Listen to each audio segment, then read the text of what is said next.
안녕하십니까. 매일신문 뉴스 박소윤입니다. 첫 소식입니다.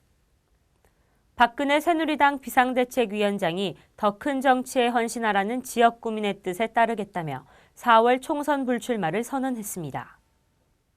새누리당 박근혜 비상대책위원장이 지역구인 대구 달성군 불출마를 선언했습니다. 다만 비례대표 출마 여부는 당과 상의해 결정하겠다고 밝혔습니다. 홍준표 전 대표도 총선 불출마와 관련된 기자회견을 할 예정이며 총선 불출마를 선언할 가능성이 높은 것으로 전해졌습니다. 박 위원장이 지역구 불출마를 선언함에 따라 공천 과정에서 대대적인 인적 쇄신 압력이 커질 전망입니다. 이 가운데 새누리당은 일부 비례대표 의원들의 반발에도 수도권 강세 지역 9곳에 현역 비례대표를 공천하지 않겠다는 원칙을 확정했습니다. 도덕적 기준도 더욱 강화했습니다.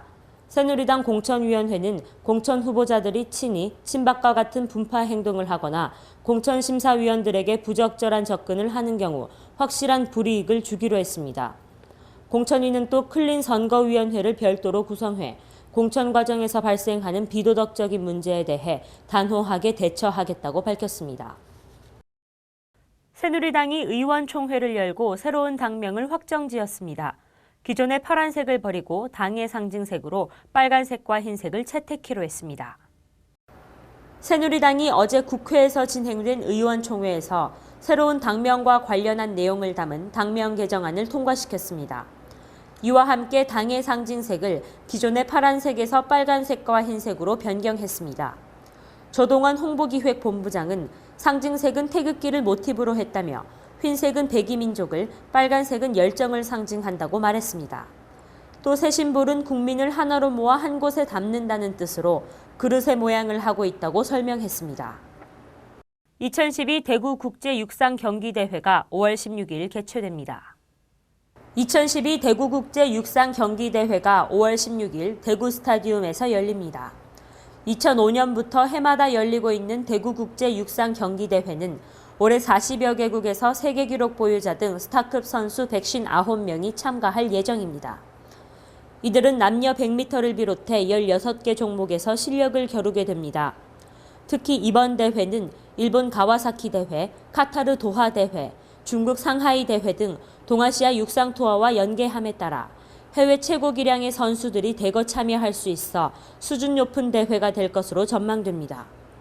한편 대구국제육상경기대회 조직위원회는 7일 총회를 열고 대회 예산안 승인 등 안건을 심의 의결하고 성공적인 대회 개최를 위한 방안 등을 논의했습니다.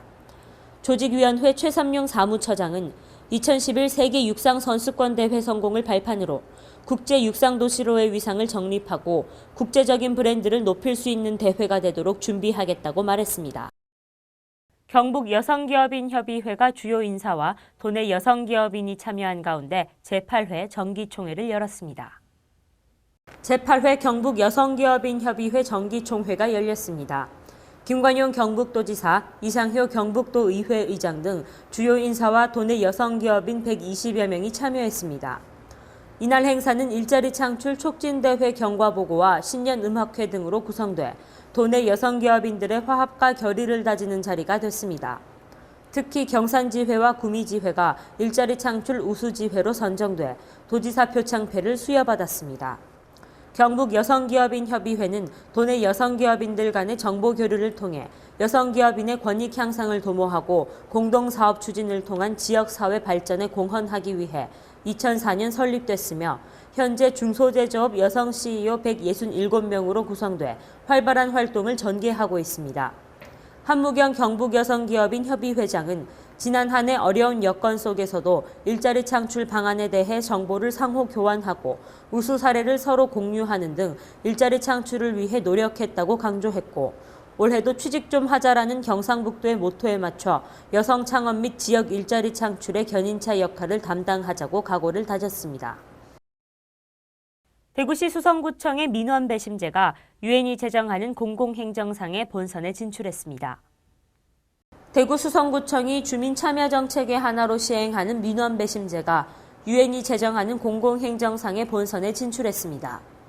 유엔 공공행정상은 지난 2003년부터 매년 3개에서 5개 분야에 걸쳐 세계 각국 및 자치단체 등이 제출한 행정 사례를 전 세계 전문가가 평가해 수상작을 선정하는 상입니다.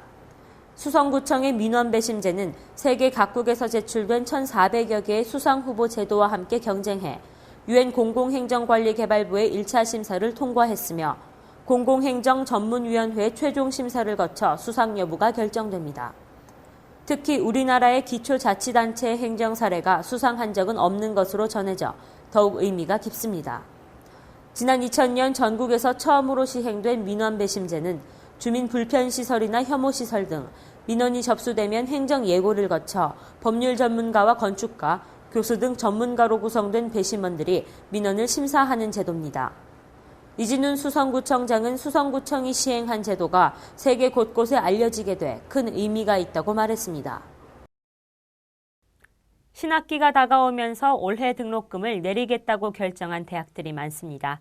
하지만 그 인하폭이 학생들의 기대에 미치지 못하고 있는데요.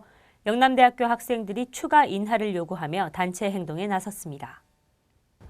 영남대학교 학생들이 등록금 추가 인하를 요구하고 나섰습니다. 영남대 총학생회와 중앙운영위원회 등 대학생 150여 명이 최근 등록금 심의위원회가 결정한 등록금 2.5% 인하안을 받아들일 수 없다고 주장했습니다. 총학생회 측은 지난해 영남대 등록금 인상률 2.8%를 고려해 볼 때 이번 2.5% 인하는 납득이 되지 않는다며 학생들이 납득할 수 있는 수준으로 등록금을 인하해야 한다고 말했습니다. 총학생회 측은 등록금 심의 과정의 문제점도 제기했습니다. 새로운 총학생회가 구성된 지 얼마 되지 않아 등록금 심의위원회가 진행됐기 때문입니다. 준비기간 부족과 등록금 심의위원회 구성도 학생 대표들에게 불리했다고 주장했습니다. 이에 대해 영남대학교는 현재로선 등록금 추가 인하를 재고할 여지가 없다고 밝혔습니다. 대구 경북 대부분 지방 한파특보가 발효 중인 가운데 낮 기온도 영하권에 머무는 곳이 많겠습니다. 바람도 다소 강하게 불어 체감온도는 더욱 낮겠습니다. 당분간 아침 기온 영하 10도 이하로 내려가는 곳이 많겠으니 시설물 관리와 건강 관리에 유의하셔야겠습니다. 이상으로 2월 8일 매일신문 뉴스를 마치겠습니다. 시청해주신 여러분 감사합니다.